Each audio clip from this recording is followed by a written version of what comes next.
Yo, what's going on, guys? It's Houston Sports Talk back in the video today, and today we're going to be tonight we're going to be recapping the 2023 NBA Draft. We're going to be going over every pick. I'm not gonna, I'm gonna not go over everything that I'm gonna tell you all every pick, but I'm not gonna go over everything for the first round. I will.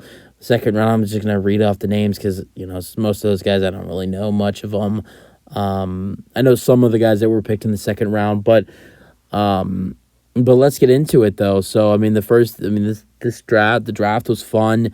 Before I do start and review the draft from tonight, I'm gonna talk about a couple of the trades that happened tonight.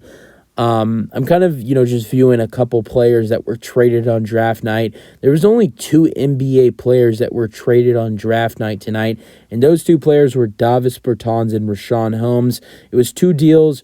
It was a deal between the Dallas Mavericks and the OKC Thunder, which means, there were actually two connecting deals with each other because the Dallas Mavericks sent the 10th overall pick and Davis Bertans for the 12th overall pick and a trade exception. And the trade exception they got back was a very expensive exception, which is like $17 million or something. And then the Mavericks would flip that trade exception and in return would get Richaun Holmes, backup center for the Sacramento Kings, who in the 21-22 season averaged 10 points per game, the 2021 season averaged 12 points per game, and then the 2019-20 season averaged 14 points per game. And this season was barely in the rotation at all. Only when he was in the rotation, only played 9 minutes per game.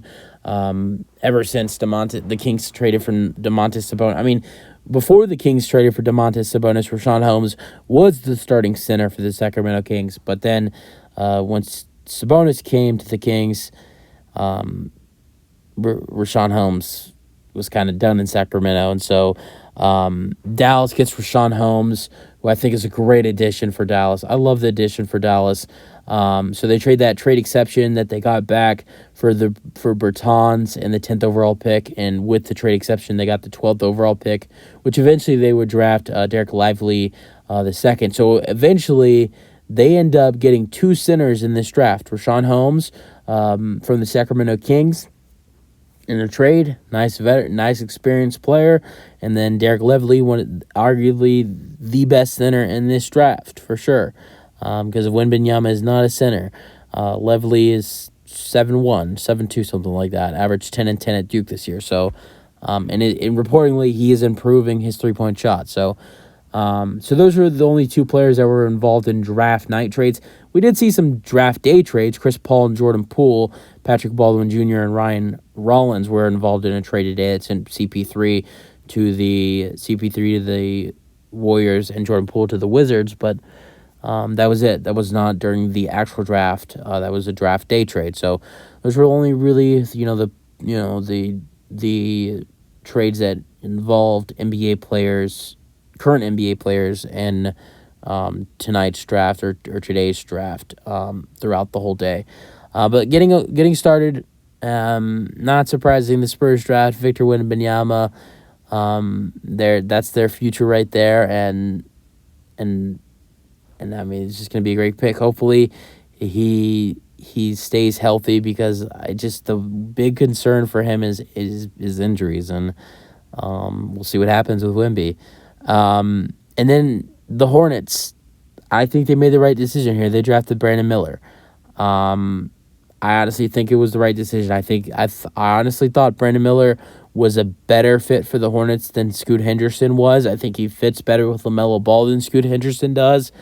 And I think the Hornets did very good by getting Brandon Miller on their roster. And I think LaMelo and Miller are going to be great together next season. At 3, the Blazers select Scoot Henderson. Honestly, I think right here with them drafting Scoot Henderson, them making this pick and them getting Scoot Henderson, I think this means more likely Damian Lillard will not be a Blazer next season, in my opinion. they got so many guards. They have Anthony Simons, they have Shaden Sharp. Now they have Scoot Henderson and Damian Lillard. One's going to have to go. And Anthony Simons could be that one to go.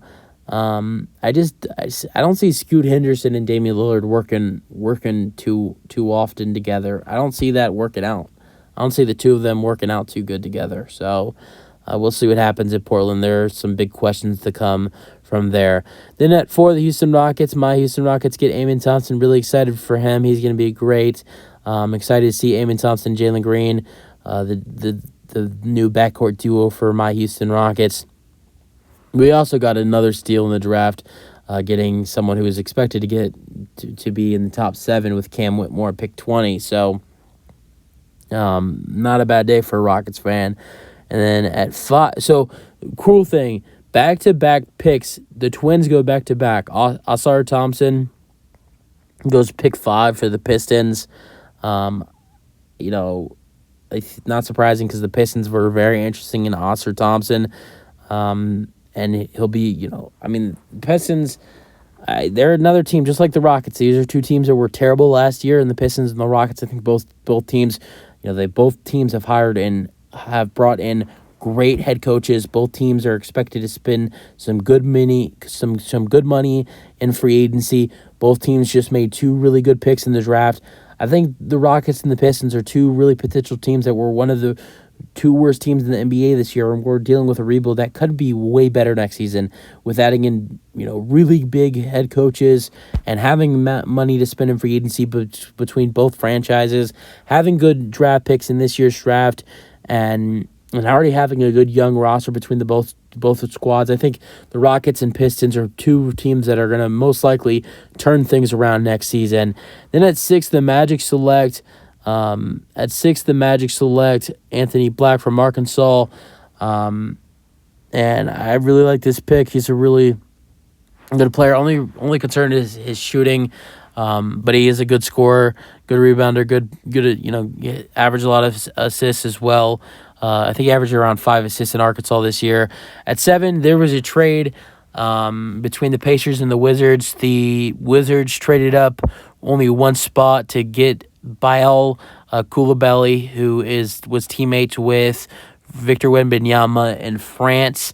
And so basically the Pacers sent 2 future second-round picks to the Pacers for the Wizards to jump up in the draft, and ultimately the Pacers would select Jarace Walker, who's going to be unbelievable for the Pacers. He's gonna, watching him at Houston as a Cougars fan, he's a good 3-point shooter.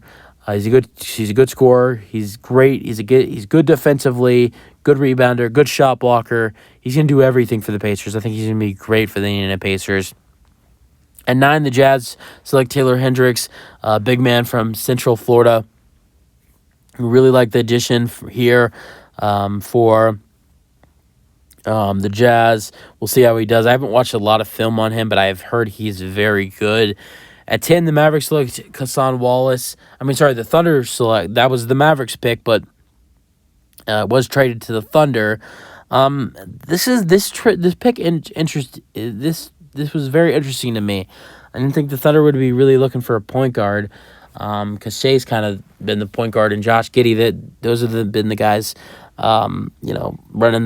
running the guard position for the Thunder. I don't really see anything changing.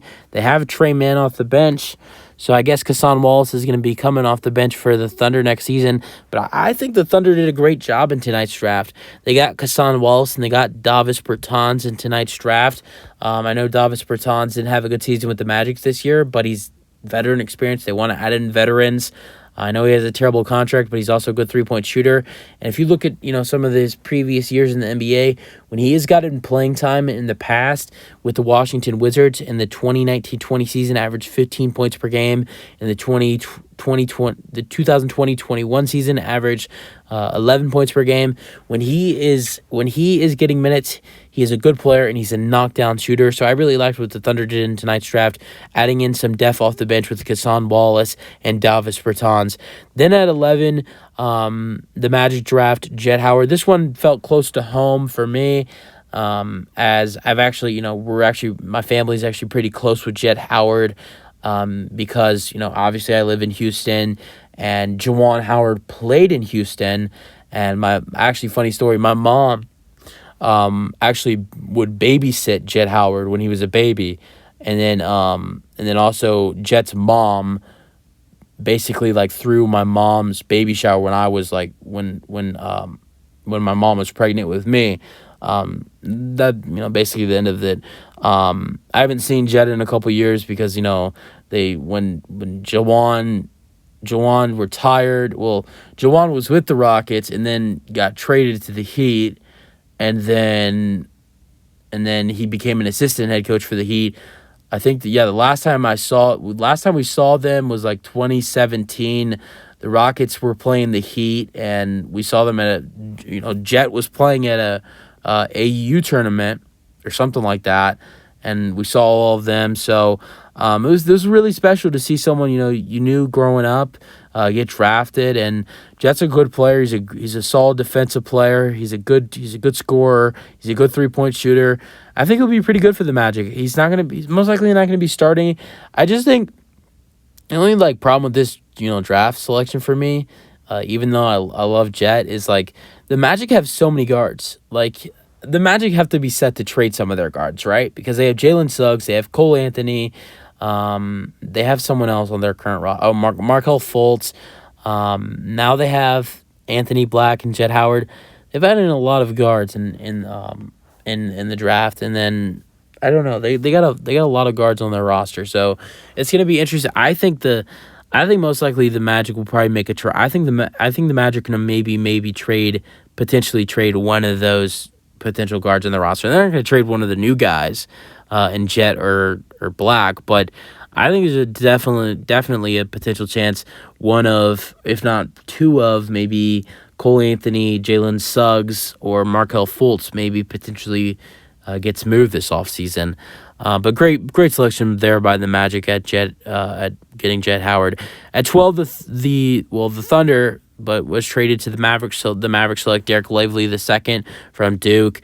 Love this selection by the Mavs here. Boosted up their center position in the draft tonight, getting Derek Lively II and trading for Richaun Holmes of the Sacramento Kings.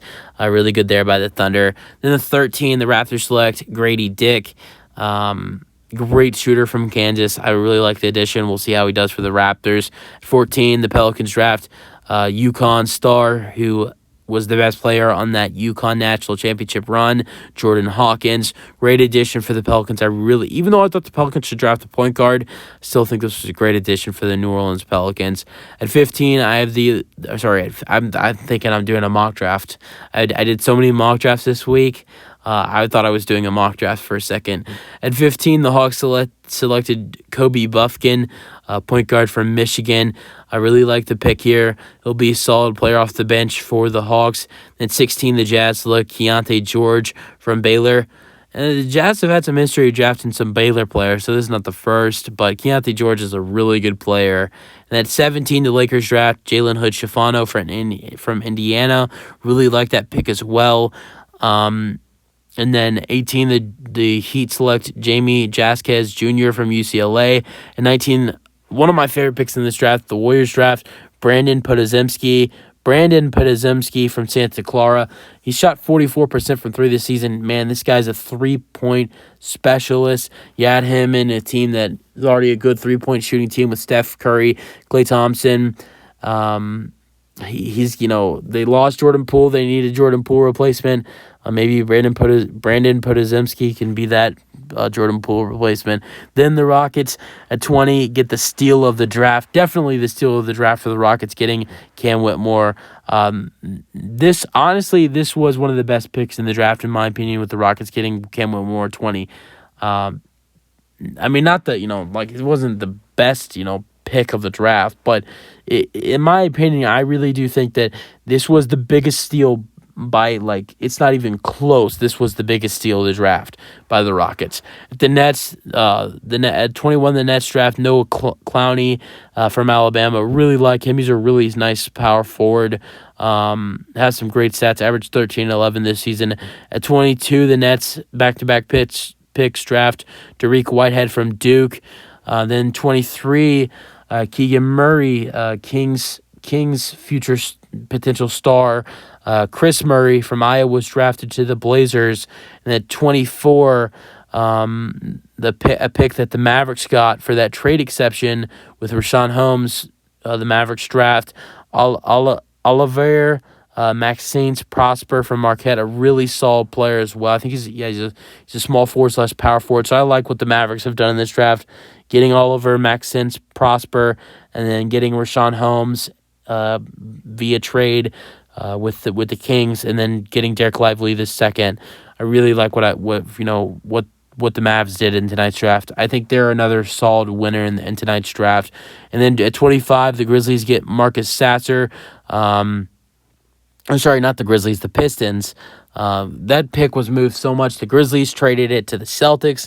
Then the Celtics traded it to the Pistons. I'm surprised the Pistons didn't trade it to someone else. But the Pistons select Marcus Sasser. Love Marcus Sasser. So glad he went in the first round.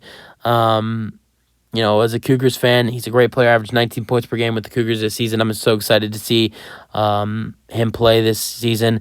And honestly,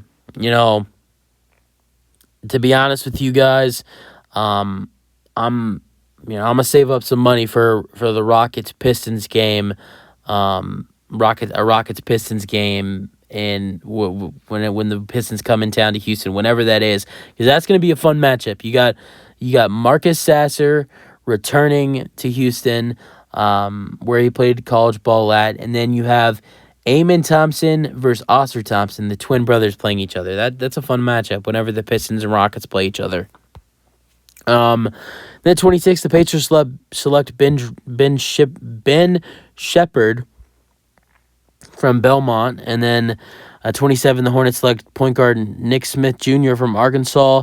28, the Jazz select Bryce Sensabaugh from Ohio State. I like that selection right there. Averaged 24 points per game at Ohio State this year. 29, the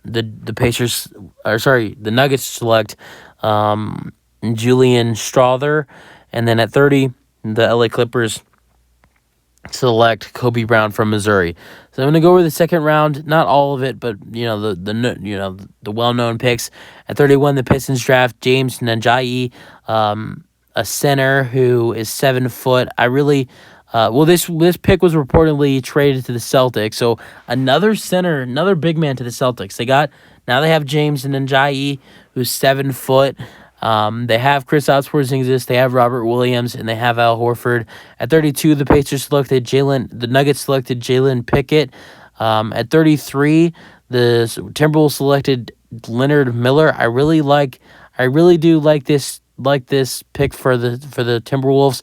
Leonard Miller is a guy who was supposed to go in the mid-first round, fell all the way to 33, and he's going to be a really solid player. I mean, in the G League this year, in the G League Ignite, averaged 20 and 12. I think the Timberwolves got on themselves a really good player at 33, and they traded up for him. They knew what they were doing here. I really like this pick for the Timberwolves. At 34, the Kings selected Colby Jones. At 35, the Bulls selected Julian Phillips. At 36, the Bucks selected Andre Jackson Jr. At 37, the Thunder selected Hunter Tyson. At 38, the Celtics selected Jordan Walsh. At 39, the Hawks selected Mohamed Gain. At 40, the Lakers selected Maxwell Lewis. At 41, the Hornets selected Amari Bailey. 42, the Wizards selected Tristan Vukovic. I really like this pick. This was one of the steals of the second round. At 43, the Blazers select Ryan Rupert. He was a guy who could have been a first round pick. I'm gonna kind of skip over some of these picks. I'm gonna go over to the last one I'm gonna talk about is the Cavaliers and going and drafting Amani Bates from Eastern Michigan. A really good prospect, but there's a lot of risk with drafting Amani Bates. I don't even know what the risk is, but that's what I just know that people say that. But you guys remember, that's it for the. I'm not going to go over the rest of the second round because it's just a bunch of names. Not a lot of big names, but yeah, you guys remember your thoughts on the 2023 NBA draft, as that is that is it for my 2023 NBA draft recap. That's it for the video. Hope you guys enjoyed, and peace out.